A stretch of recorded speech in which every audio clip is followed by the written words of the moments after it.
Welcome to La Vida Rosa. I'm your host Pinky, and today I'm going to be reviewing You Season 2. And if my voice sounds a little funny, it's because I'm like severely congested right now. I actually can't even hear my own voice, so I don't even know how to correct that if I wanted to. But I've actually been sick for the past few days, so I've been stuck in my room, and I saw that you came out with a season 2, so of course I binged it, and I wanted to talk about it because I'm about to go start crazy. So first of all, spoiler alert, I don't even know how I would talk about this without giving spoilers. So even though I went into this season excited to watch it, I didn't think it would be good, if that makes sense. In my mind, I'm like, how can they make this still be realistic? Because it's already slightly unrealistic that even though he has white privilege, how does he get away with killing all these people? You know what I'm saying? He would get tripped up somewhere. I mean, he's not that intelligent. And then he has a ex-girlfriend who he's hurt before, tried to bury alive. So, you know, you would think that this man would be in jail by now. So I was very curious to see the route they were going to take this season, and I was actually very impressed. Okay, I'm going to start with Joe, because isn't everything revolved around him anyway? He has a very consistent pattern and theme.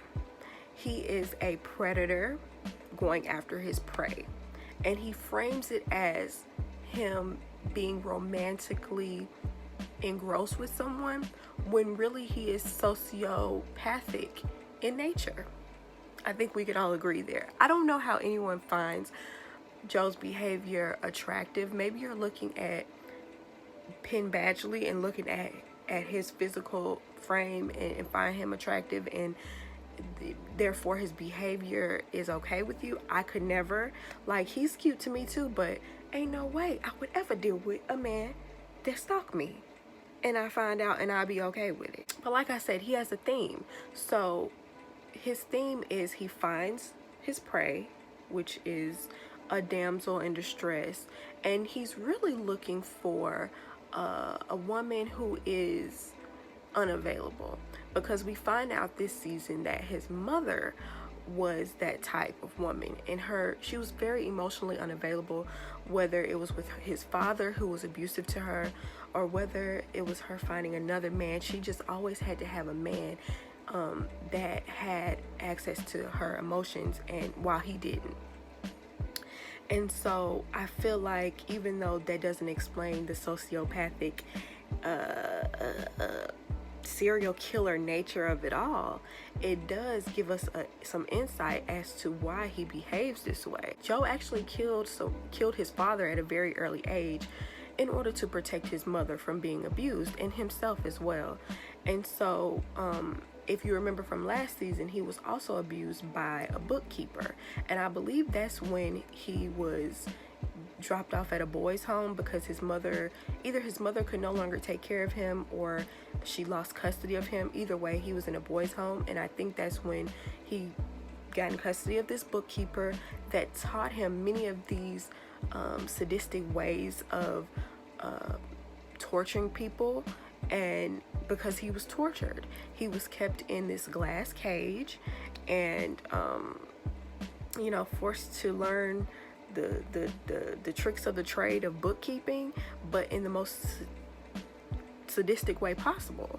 So he took those same behaviors and he applies that to anyone that gets in his way of loving his target, or he if his own target doesn't love him back, he'll do those same things to them. So that's how you know he doesn't really love these people. Also, another pattern that I noticed with Joe, he finds someone unavailable, and then that person always has an attachment, an unhealthy codependent attachment to someone else, and he tries to find a way to get rid of that person, and usually that reveals his creepy ways. There's so many creepy ways to come across. And then that person dumps him. He finds a replacement for the moment. Somehow he lures the prey back in and gets rid of their replacement and it's sort of like a cycle for me. That's just something I noticed. So for example, with Beck, she was codependent with her bestie, and also she had an attachment to another man that she met before Joe that kept her emotionally distant. So of course he had killed those two people. And so once, I forgot exactly why she broke up with Joe, but he found a replacement girlfriend. I forgot her name, but it was a black girl. And then once she decided she wanted to come back to him, he dropped her. A similar cycle happened in this season, and we know that he fell in love with Love. I forgot to mention about Love that she had a lot of layers that made her very interesting.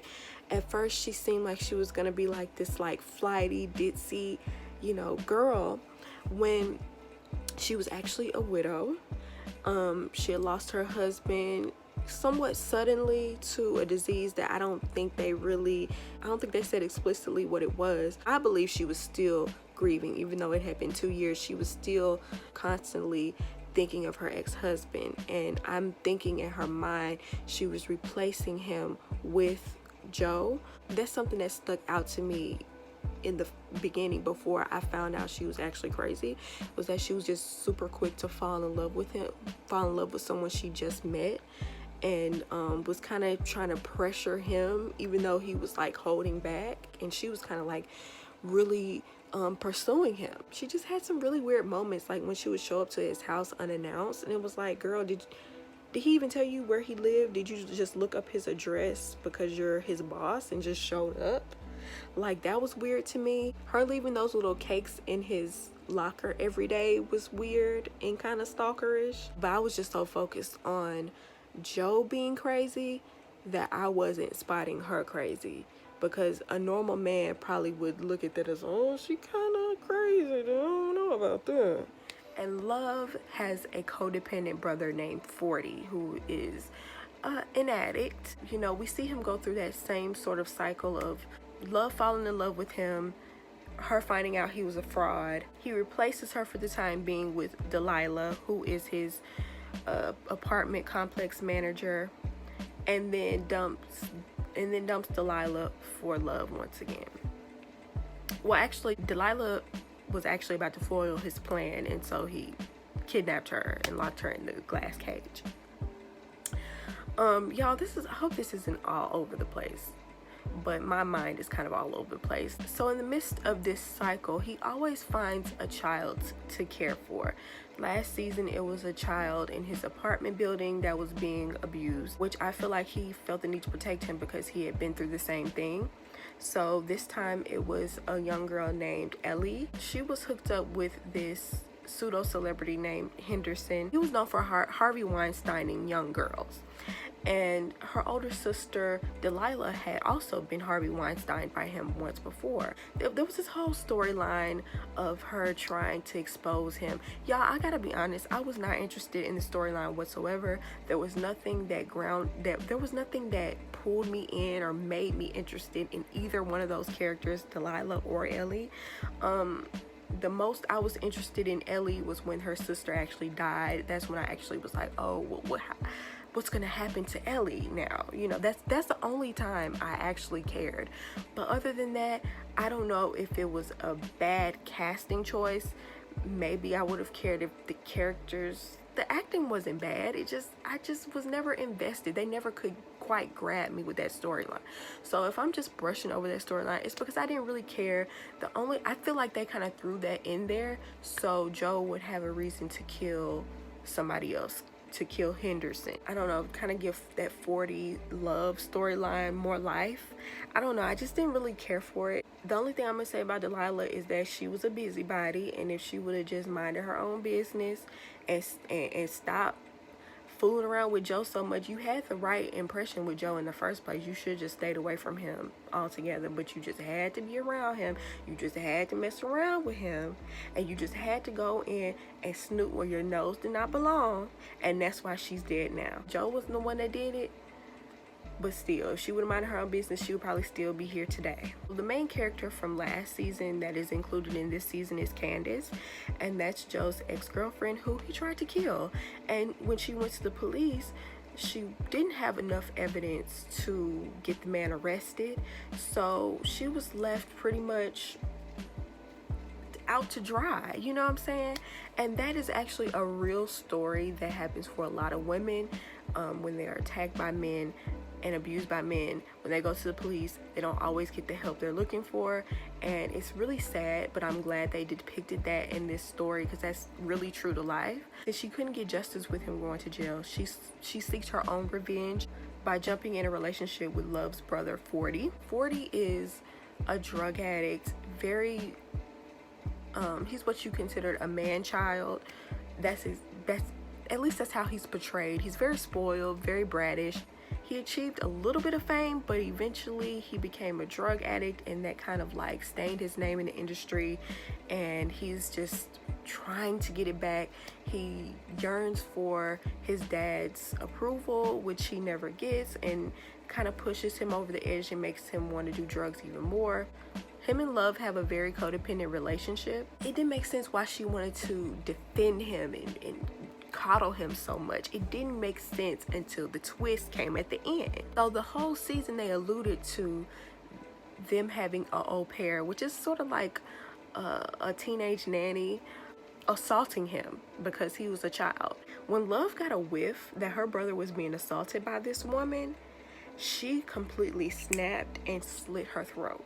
She was under the impression that 40 was drunk or high or whatever when this situation happened, but 40 knew the entire time that Love had killed this au pair. So he had this on his conscience this entire time, that his sister killed this woman, but he took the fall for it. And his parents were so rich that they were able to like cover the whole thing up, so they didn't really have to officially pay for it, but he has been suffering ever since then. Love is a sociopath, so it didn't affect her in any way. In her mind, she did what she had to do. That's why I say she's a mirror image of Joe, because that's exactly how Joe feels about killing people. That's what made their relationship with their parents so interesting, because I think her mom knows that she killed that girl. And that's why she slapped her and was like, you're supposed to take care of him, because she knows this is your fault that he's like this. And at the time you're like, dang, her mom is crazy abusive. But no, she was doing that because she knew her daughter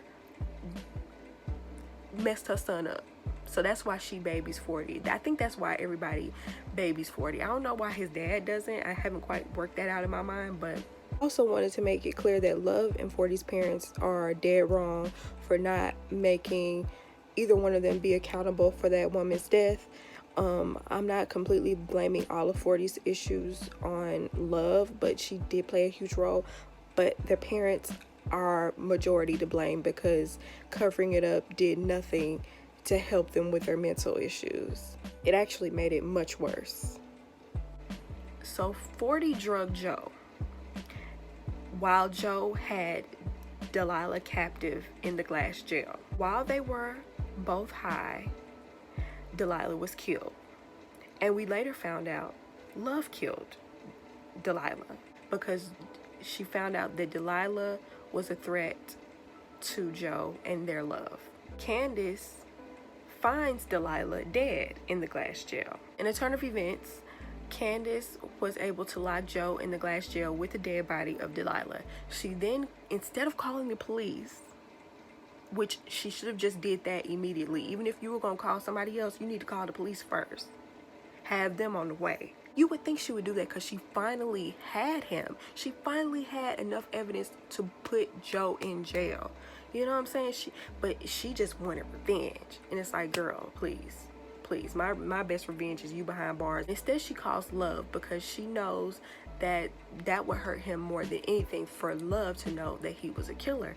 Little did she know, Love was a killer. So Love comes in, you know, acting all distraught or whatever, and she end up killing Candace, because once again, somebody came in between her and her love for Joe. If love is as crazy as what she's portraying, which obviously she is, I don't think she would have ever left Joe. She was so enamored with Joe. I just don't see her actually leaving him, even if he lied. You know what I'm saying? She would have found a way to justify that in her mind. Even though she did everything she could to make him jealous, like that's the way they tried to justify why she left. She was trying to make him jealous. I still can't see her leaving him, because Joe would have never left her if, well, actually Joe would have left her, because when she told him that she killed before, he was disgusted, as if he weren't the serial murderer's killer. So maybe that does make sense now that I think about it. But yeah, when she told him, yeah, I'm a murderous killer just like you. I'm a murderous killer stalker. We on the same page, bruh. He had the nerve to be disgusted, because Joe is misogynistic and he's very patriarchal in the way that he thinks. He feels like women are damsels in distress and they are delicate flowers that do no wrong, they have no faults, and he must do everything he can to protect them. And when she deviated from that storyline, I think that's when he was officially over love. But he had to continue going along with it because, you know, his mind had tricked him that he was in love. He's not really in love with any of these women. He don't even love himself. He still has all this childhood trauma and mommy issues he has to work through before he could ever love anybody else. He doesn't love these women. They're objects to him. 40 ended up getting killed at the end. Spoiler. So now love will be truly dependent on him for the rest of her life, because she was codependent on 40. So now that codependency got to go somewhere, and it's going to go to Joe. She's now codependent on him. She's pregnant, having a baby. You would think that would be enough. That's really what he wanted, right? That's what he's been yearning for this entire time. But now that he's achieved that, and they're happy, about to have a baby, this whole white picket fence, he found somebody else to become his prey, his target. And so, as you can see, the cycle is going to continue. He found his mirror image match of himself, someone who accepts him for exactly who he is. No woman will ever truly satisfy him. He will never truly love anybody. A lot of these murders and things didn't really make sense. They were unrealistic. I mean, I know Love and her family are rich. Even though she killed that au pair long ago and she killed Delilah, when she killed Candace, how did she know how to clean up a murder site?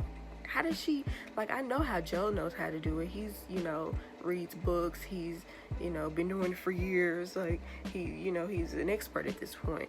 But how does she know how to roll her up and, you know, take care of that body? That didn't make sense to me. That didn't add up. I mean, I'm sure Joe soundproofed that storage room that he had the little glass jail in, but nobody was ever like walking by or seeing anything creepy going on, especially when Love killed Candace, like all out in the open. Like, that wasn't inside of that room. It was like kind of like in the hallway. Nobody came by and saw that body as long as it was sitting out there. I don't know, that whole Henderson murder was shady too. Like, I mean, obviously his wrist was slit, so, you know, he could say suicide, but he also had blunt force trauma to his head, because when he pushed him, that's really how he died. So they didn't do no sort of autopsy to see that. Anyway, none of the unrealistic parts of it actually took me out of the story. I just suspended my belief to go along with it, because it was just, I don't know, it was just that good to me. I wanted to believe it since last season, because how he got away with Beck's murder and framed the psychologist and didn't even get any sort of target on his back, to me that's a little bit unrealistic. Like I said, white male privilege does exist, but it's not like Joe's rich, so how did he, you know, he ain't that smart. He had a lot of other targets on his back that would make him a suspect of murder. So I don't know, that wasn't realistic, but I am still looking forward to season 3 the same way I was looking forward to season 2 after the first season, because this new element of love, I loved her character. I love the dynamic it adds, because we're gonna get to see Joe take on this new target but still have love breathing on the back of his neck. Because do you really think love is gonna let him fall in love with somebody else, flirt with somebody else, be enamored by somebody else, especially with her having his child? So I really just cannot wait to see how she responds to him being interested in another woman. Next season, somebody gonna have to go to jail. Like, it's probably gonna have to be the last season, and somebody gonna have to go to jail, because this is like, I ain't gonna be able to suspend my belief next season for all these murders. Like, I just can't. This just don't make any sense. That's my review. I know it was all over the place, you guys, but hopefully you guys enjoyed it. Let me know what you think down below. Was it unrealistic to you? Did you enjoy this season? How do you compare it to last season? I think it's on par or better than last season. I feel like it's really neck and neck for me. I really enjoyed it, and I hope you enjoyed this video, and I'll see you in my next one. Peace.